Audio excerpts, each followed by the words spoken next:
Pagkatapos naman pala namin buhatin yung lumang bahay namin, nagpakain sa mga tumulong din dito sa atin, ay eto na mga kasaka, ang simpleng pangarap nga po pala natin bahay, ay sisimulan na po namin i-layout nila foreman kasama ang mga panday natin dito at syempre ng mga libro na kakilala din natin. Medyo marami-rami nga po pala yung mga taong kinuha natin para nasa gayon, kahit papaano medyo di rin po talaga sila ganong mahihirapan sa trabaho. 5 panday nga po pala sila ngayong andito at isang stillman naman at 5 libo na muna siguro sa mga susunod na araw, mas dadami pa kasi magli-layout pa naman tayo o magpuporma nang sa gayon makuha po talaga natin ang saktong sukat ng bahay nating ipapagawa mga kasaka. At sobrang excited na nga rin po talaga ako masimula itong mga kasaka, gawa ng grabe simula pagkabata pa lang po talaga ay tanging barong-barong lang po talaga yung aming mga naging tirahan, naglalawet hanggang tingin na lang po talaga palagi sa may mga magagandang tahanan. Pero ngayon sa awa po ng Panginoon ay eto, sisimula na nga po pala nating itayo yung pangarap nating bahay habang bata pa lamang para kahit papano iba kasakaling masulit pa po talaga natin yung mga pinapangarap nating makuha. At syempre pagkatapos nga po pala naming mag-layout at magkabit ng mga kahoy na magsisilbing kapitan ng mga nylon ay eto, syempre sagot na rin po natin dito palagi ang kanilang tanghalian at umaga at hapon na merienda na rin para naman kahit papano makabawi-bawi naman tayo sa tulong nila sa atin dito. Ako pala mga kasaka sa mga nagtatanong dyan kung magkano daw po yung pinapasahod ko dito sa kanila. Sa katunayan mga kasaka, yung panday po talaga dito sa amin yung araw, tig 600 lang po talaga. Pero ngayon sa atin dito yung 800 na natin at yung libo na tag 350 ang araw. Itinaas na rin po natin sa tag 500 yung araw kasi para sa akin di rin po talaga madali yung gantong trabaho. Lalo't danas na danas ko rin po kasi talaga to yung gantong trabaho kasi dating tagahalo rin po talaga ako ng simento at nakitrabaho na kung saan sa 100%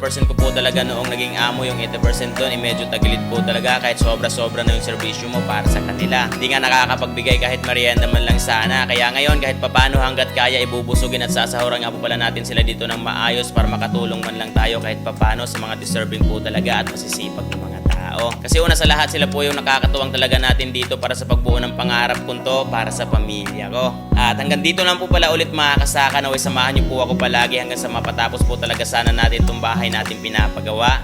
Maraming salamat nga po pala palagi sa panunood nyo at palaging pagsuporta. Kahit mahirap minsan ang buhay, isipin niya ng paraan ng Diyos para mas lalo kang tumibay. Huwag mawala ng pag-asa, di ka naiisahan. Madilim na ulap kanyang hahawiin, maririnig rin ang panalangin. Sa buhay man ay maraming pinagdaanan, ngunit di yan dahilan na maging malungkot ka dahil ako man ay naranasan din yan. Ngunit lahat kanyang naibsan, hindi mo magagawa yan ng mag-isa dahil tayo ay may Diyos na lumikha. Minsa'y parang mabigat man ang dala, pasa'y parang hindi kaya, ngunit andyan siya na laging nakikinig sa iyong mga pagkain. Siya ating tanggulan kapag may mga pagsubok at mga suliraning dumarating. Tandaan na hindi kanya iiwanan, ano man ang iyong pagdadaanan. Asahan mo na makikinig siya, di ka dapat mabalisa. Kahit mahirap minsan ang buhay, isipin niya ng paraan ng Diyos para mas lalo kang tumibay. Huwag mawala ng pag-asa, di ka naiisahan. Madilim na ulap kanyang hahawiin, maririnig rin ang panalangin. Walang bagay na di kayang solusyonan, kahit gano'ng kahirap pa man palaging tuloy lang. Daming pagsubok sa daan, di yung dahilan upang ang lahat ng gusto mong Ayun, may 1,000 sabi ko sa inyo, di ba? 1,000, 58,000 yan, panigurado. Tingnan nyo, di ba? 64,000. Maswerte ka ba sa mga larong gaya nito, itong PH Lago? I-click nyo lang po yung link sa comment section para sa chance rin magka-iPhone at tigpa 5,000 pesos bawat linggo at tatlong tig 1,000 pesos araw-araw. So i-click mo lang yung link. Kapag na-click mo na po yan, ganito lang po yan. Username, pilapan mo lang po to. Tapos password, ilagay mo na dyan. Tapos mag-register ka lang dyan. Pag na-register ka na, dito na tayo sa login. Ayan, nakatagalog lang po sa akin So login na natin to. Yan. Ayan, login na. So, dito na tayo. Madali lang po mag-deposit dito. Gamit Gcash makakapag-deposit ka na dyan. Makakapag-deposit ka na dyan. Click ko lang po yun. Tapos, yan, gamit Gcash makakapag-deposit ka na.